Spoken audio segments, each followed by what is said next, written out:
Thank you very much. I have a lot to show you in just 40 minutes, so I'm going to just go into it very quickly. So resonance. Not working, let's do it like this. Resonance. What is resonance? Well, you can define resonance in many ways. There's a lot of ways to define resonance, but one of the easiest ways to say is resonance is a phenomena that occurs when an object or a system is subjected to an external force that matches its natural frequency. What it happens, the object or the system absorbs the energy from an external force and starts vibrating with the largest amplitude. And that's the way that we can understand resonance, and many of us can start something with the world. But I really like how Ramdira Shulka said it and said, when people of similar frequencies come together, output is not a simple sum of individual work, but exponential. Output at this stage is beyond any logical limit. And in Kling Klang Klong, we have come to realize that that is the phenomena that have always been an interesting part of our practice. We have consistently structured our approach around this idea. It involves combining different systems to produce results that cannot be really explained rationally, but much emotionally. Some may argue, of course, this is something very obvious. You put music and video and you have a beautiful soundtrack, or you put music and generative systems and you have something more. However, for us, it goes beyond that. It's about the connections and the resonance with all aspects of our work.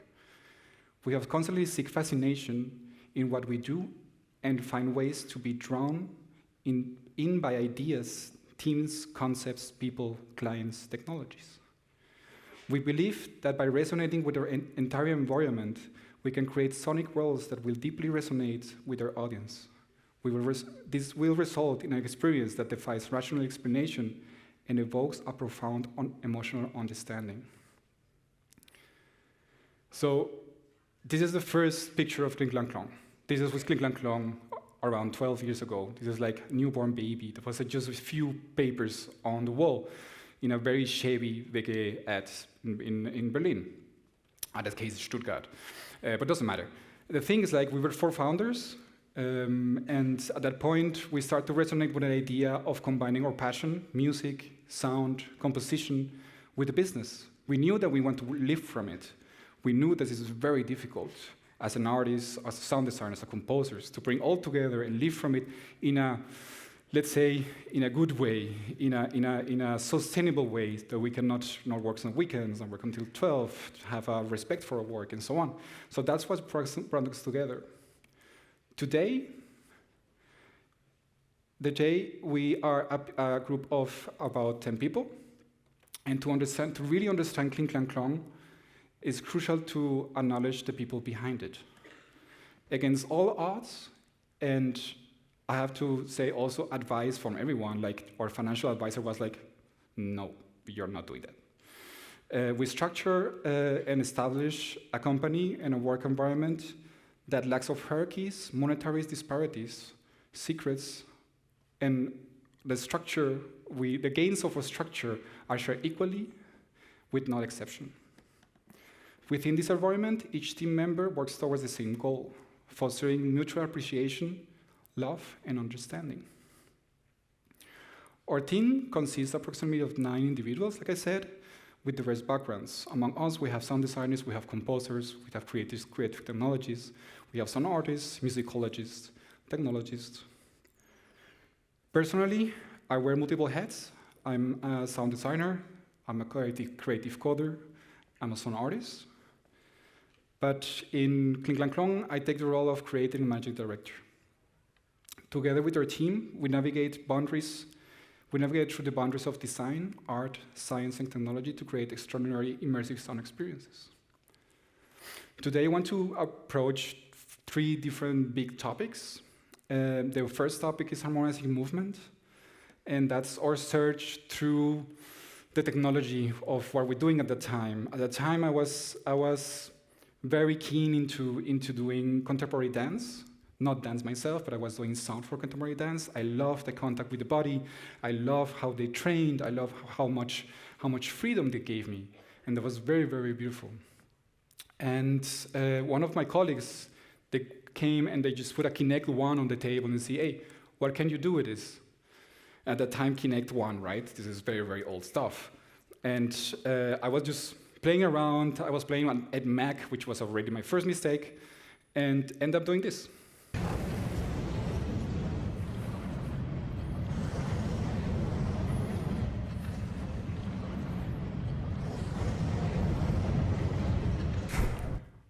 I know, quite simple, stupid, but I felt like Dragon Ball putting sound everywhere, right? It was beautiful. I was saying, okay, this is something I can do. I can, instead of dancers playing to music, or dancing to music, I can make dancers make music. That idea was just mind-blowing. And we joined at the time, we joined the Choreographic Coding Lab in Frankfurt. That's an initiative from the Foresight Company. If you know a bit of dance, contemporary dance, a very, very known dancer. And it was 10 years ago where we met at that time in that lab. I met people like Zachary Lieberman or Anthony Reizekov or Christian Mio Leclerc. We are absolutely top of the game right now. And it was crazy. We all were there just playing around with data. We had so much data of dancers just to play around. But there was these two people, Johannes Timpernakel and Sebastian Huber, who I love. We just made a bromance between Kling Klang Klong and Schnellbunte Bilder. They are the founders of Schnellbunte Bilder, together with Robert Pohle. And they were resonating with this idea of bringing movement and body movement and gestures to something else. And that's how we end up moving into this office space underneath them. And we just create this resonance. We were just telling the same story in different languages, visually and musically. And at that time, we had this idea with this time that today is completely unimaginable, where we can just have 2 weeks of experimenting in something that just for fun. And we end up doing Momentum. That is the following video.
That you saw was exactly what you will experience if you are interacting with the piece. This is a live capture of that moment, and we've ended up showing this in the CES in Las Vegas. And after that, we want a little bit to keep moving forward and see what can we do still with gestures and body movement. And this time, the VR era was coming in, and we kind of mixed the both of them. We were one of the first that we mixed the VR with Kinect, so we can see each other with the things that we're wearing and so on, and we kind of create this idea of out-of-body experience. You can see this guy just in front of himself and playing with himself, no pun intended, and just trying to do some. We presented this in the Node Festival 2017, And there's this great guy that came like 4 times in a row, and on the next day he come with a sword. He was like, "Can I test this?" Like, nope, not happening. But you see people like hugging themselves, kissing themselves, very beautiful. So this was just experimentation. It was just 2 computers, Ethernet, OSC, communication, audio, everything going around and see what can we do with this. And this ended up being something that we do almost every year. Some museum, some installation wants us to do something in this form. For example, we have this beautiful installation in a Humboldt Museum in Humboldt Forum in Berlin, where we created a swarm of fishes. Jeremy de Bilda was creating the visuals, of course, and we created the same thing but in audio, and everything is generative. It's a combination of Markov chains, stochastic methods, and it's just generating over and over and always being new. And this is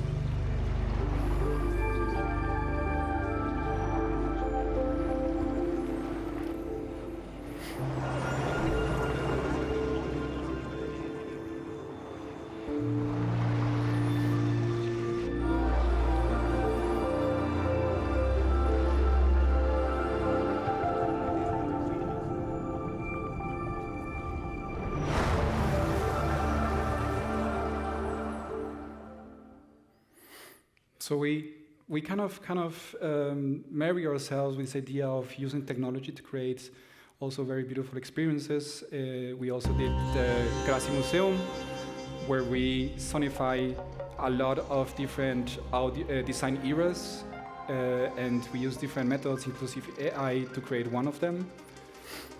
And it's an experience that you have different sounds and different worlds that you can interact with your movement, with your gestures, with the screen.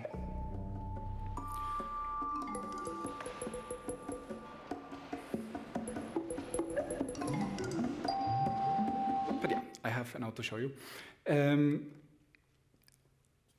The next topic is beyond the brief, and this was something that is very, very important for us, is to find always something in the project. Doesn't matter if it's a commission work, doesn't matter if it's an industry job, doesn't matter if it's an art job, is to find something that resonates with us, something that is important to us to speak about and to show.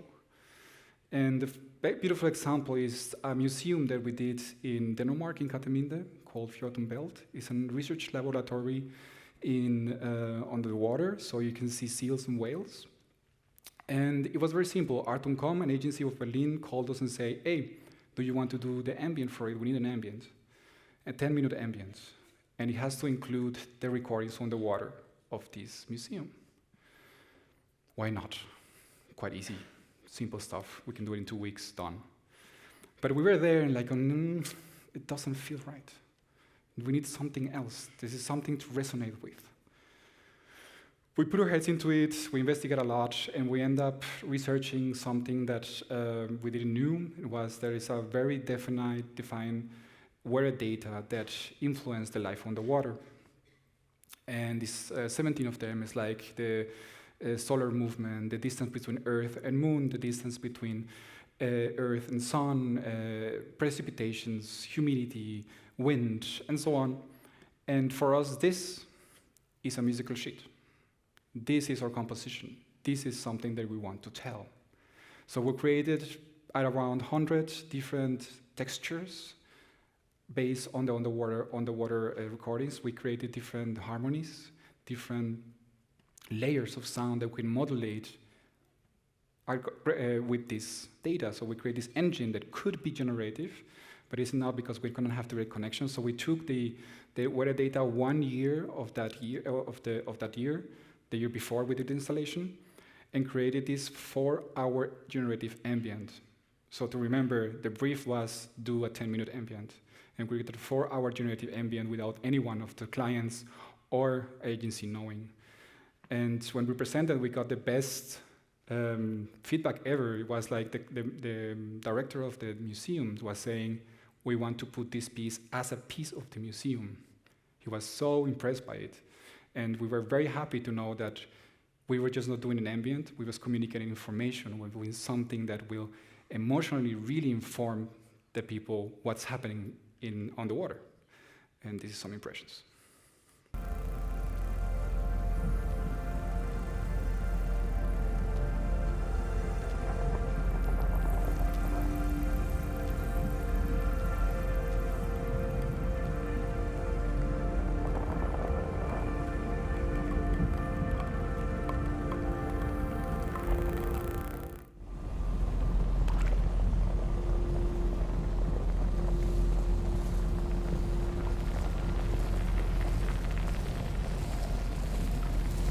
So as you can hear, it's not the obvious sound. It's not rain. When rains come, you hear rain, but you feel that something changes in the right emotional direction. Because we don't want to be too obvious. We don't want to be just having rain and wind. We just want to have this feeling of something is changing in the right emotional form. So like you see, 4 hours of this, quite a lot of work. The whole budget went out of the window, and why not? We were just starting. We needed to show what we can do. We needed to show to our clients, to our people around it, what we can do with sound, and not just do the brief. We needed to communicate our dream.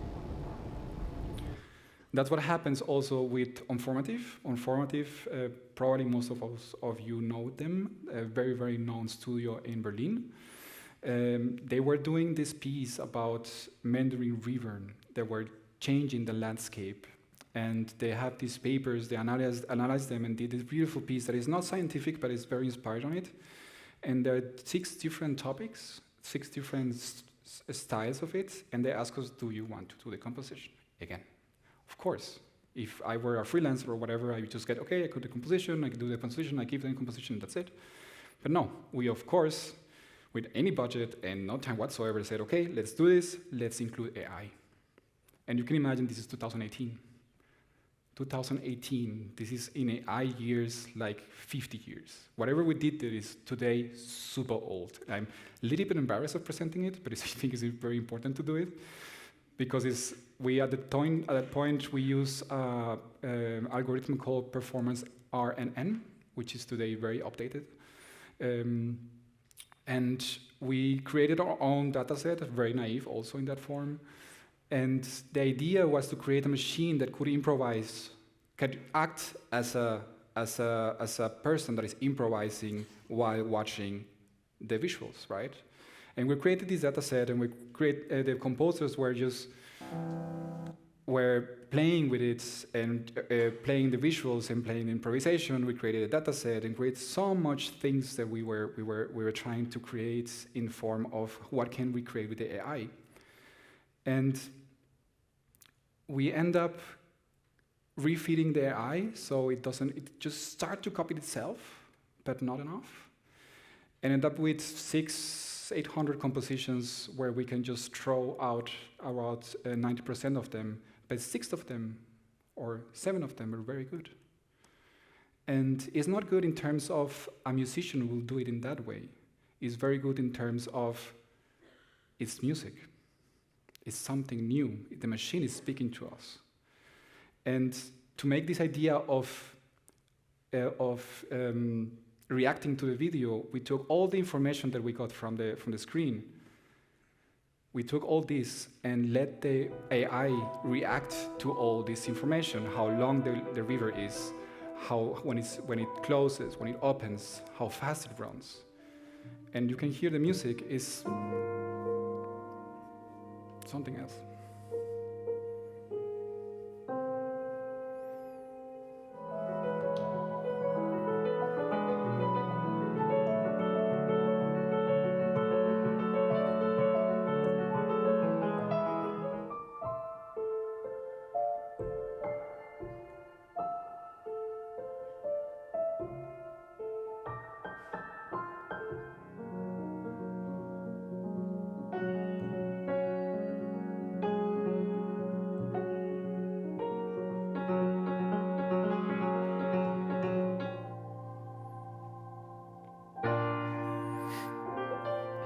When we're doing this, I changed 2 notes.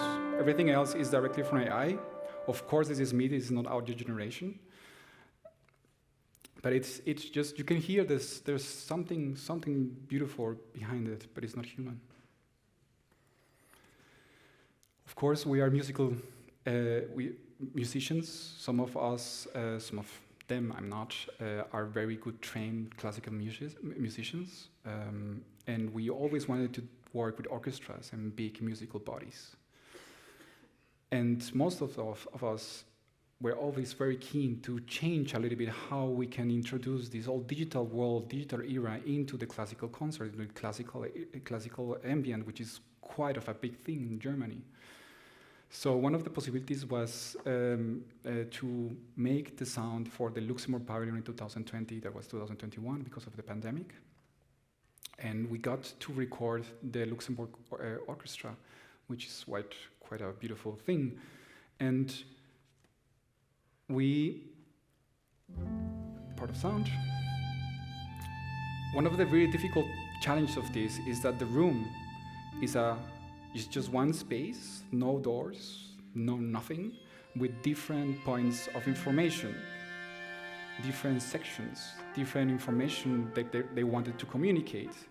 But we don't want to have one music doing this, one music doing that, one music doing the other, and in between, just having a very difficult moment of a cacophony. So how do we deal with this? We have a big dramaturgy that goes while you're walking through the space, and you have the dramaturgy within the different levels. So what we did is what we call the walkable score. It's a composition that is made, we just put every instrument in the whole room, in the whole space, different instrument section, for different messages, but the composition was one. So we have, you can imagine, 6 different compositions, independent of each other, but connecting with rhythms, harmonies, messages. So you can walk through the pavilion and just feel one message through different information points. Then after our piece, 4 Seasons, that I'm not showing right now, that was very, very known because we changed Vivaldi's 4 Seasons with the weather data. At the moment we were like, can we do this? Should we not ask someone to change the 4 Seasons for Vivaldi?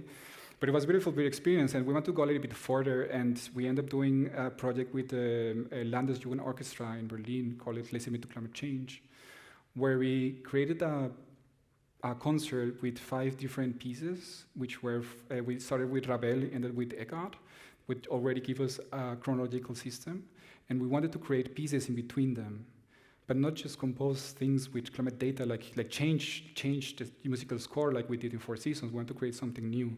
We end up using AI to retrieve information of these pieces right and left, rhythmics, melodics, harmonies. This is how it looks like in the eyes of a computer. And we created this data, and we make this as a basic of a composer to work with. Beside that, we use this data and modulate this data with the weather data from that point of time. So for example, at the end, the temperature was being much more intrusive in the composition, in the structure of the composition. We don't want it to have an AI composing rate. It was a composer that our office was doing that, but was basing all his composition in terms of rhythmic patterns, in terms of structure, in terms of melodies, was based all on AI information. So we have these pieces in between them that were telling that story.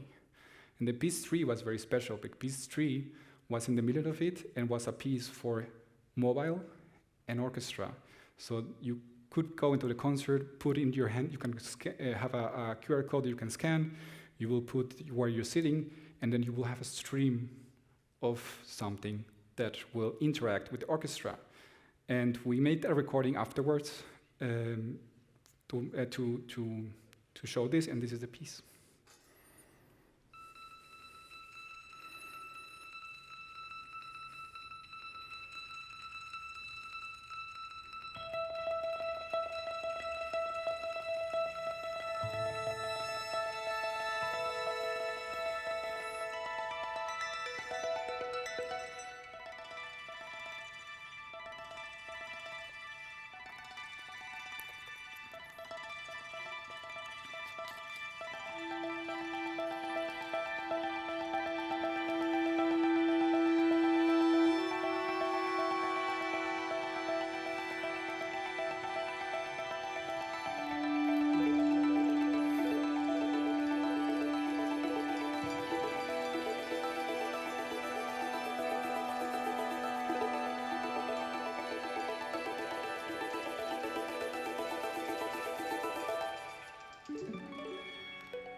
Goes on and goes on and goes on.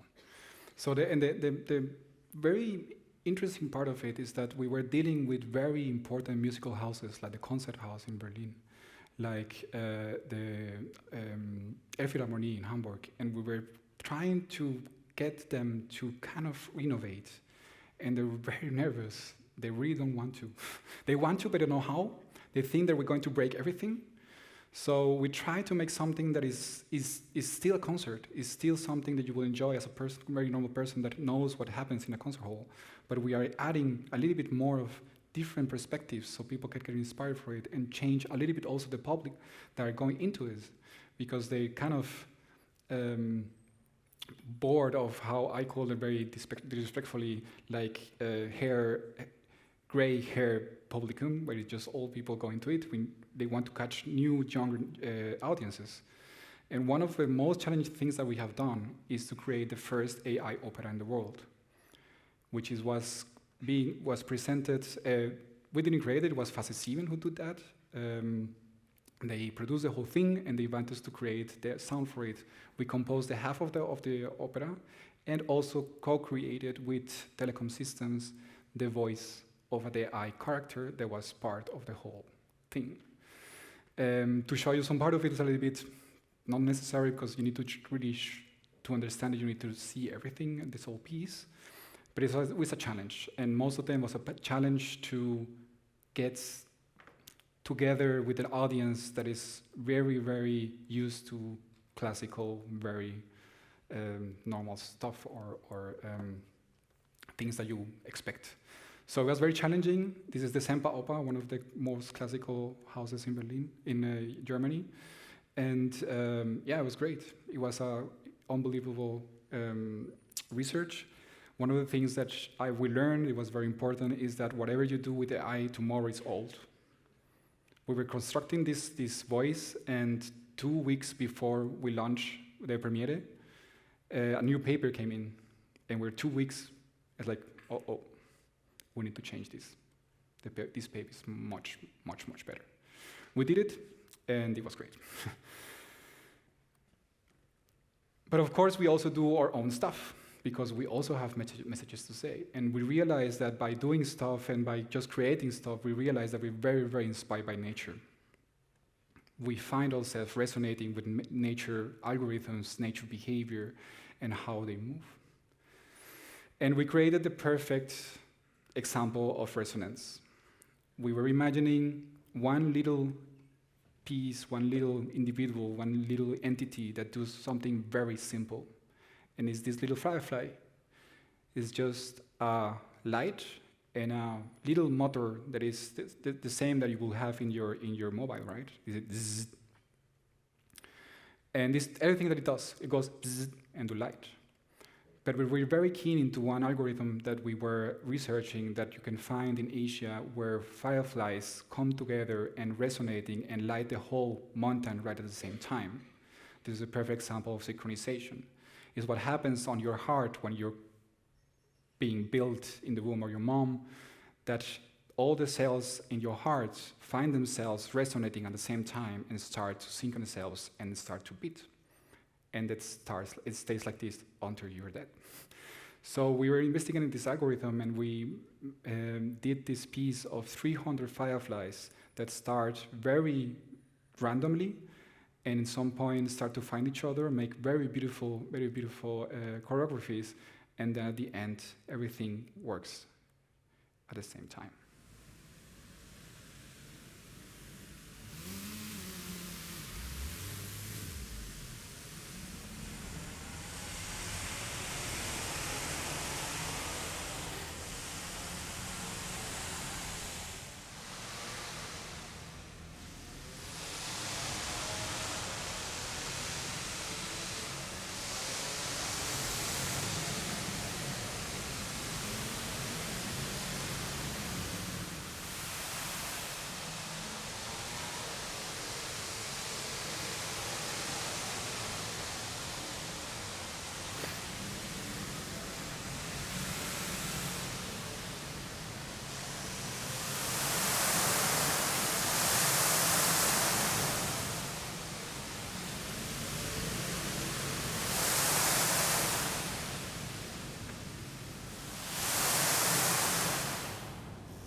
And it starts again. So again, it's always the way of searching something that drives us, something that we can find in us that makes us express ourselves. We were invited this year by Boris Akkad, someone that we very, very love, and we work together, and to participate in the Schemenlicht, and the topic was soil. And we end up meeting these people, these beautiful, beautiful people from Bottensecht. This is a farm that are farming soil. They are investigating how we can live as farmers of the future, how we can farm our environment, how we can, as humans, be part of the soil, not as a negative part of it, but a positive part. How can we all be together? So we end up meeting them, having hours of conversations with them, being inspired by them. It was beautiful. And they invited us to record the soil. And it was absolutely beautiful what we record. We use different types of microphones, special microphones that we put in the soil. And we went through the whole farm where it was wet, where it was dry, where the chickens were just where, because it was where the soil is very active. So they move chickens the whole day. And when having these recordings that we kind of manage and modulate in sometimes very dry, sometimes very, very abstract. And we made these kind of lamps with singing bowls on it that were representing our human impact, with light on it, 14 channel speakers. And we made an immersive experience that can be experienced outside. And it just immerses yourselves in different ways, in different recordings of this soil.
And the last project that I wanted to show you is one that is very, very near to my heart, something that I'm very passionate about. I'm very, very keen to physics, and I was reading for a long time about black holes and physics and Hawkins and whatever, kind of nerd in that way.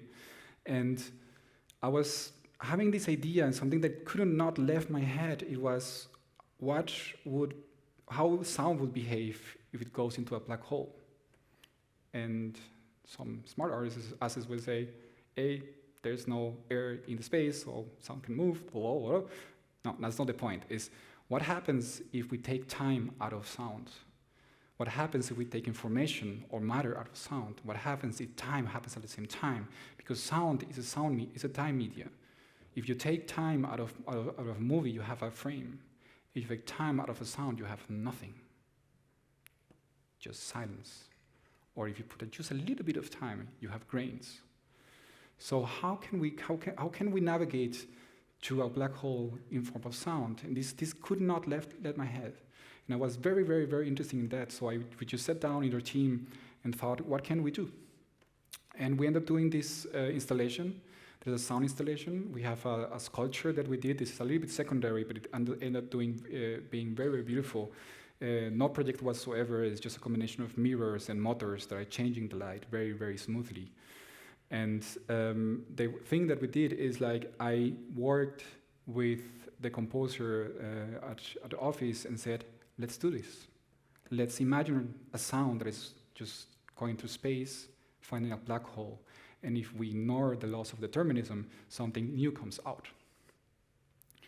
So we end up doing a composition with one voice, except for one sound. The only material that we use is voice.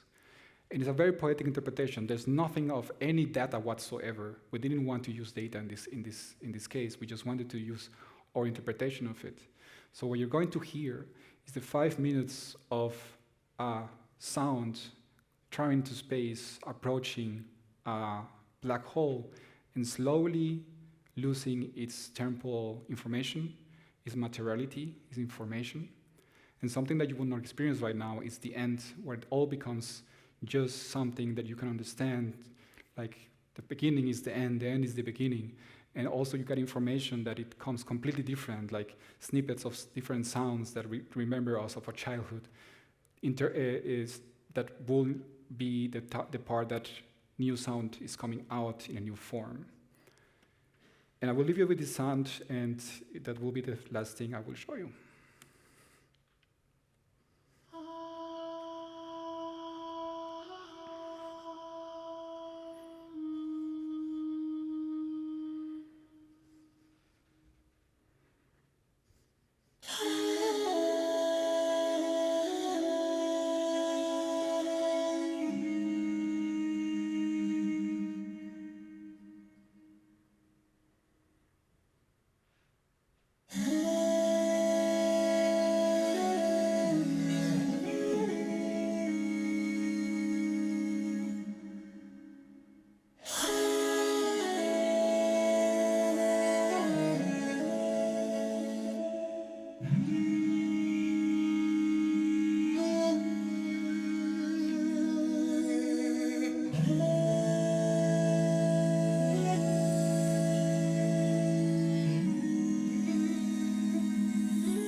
Thank you very much.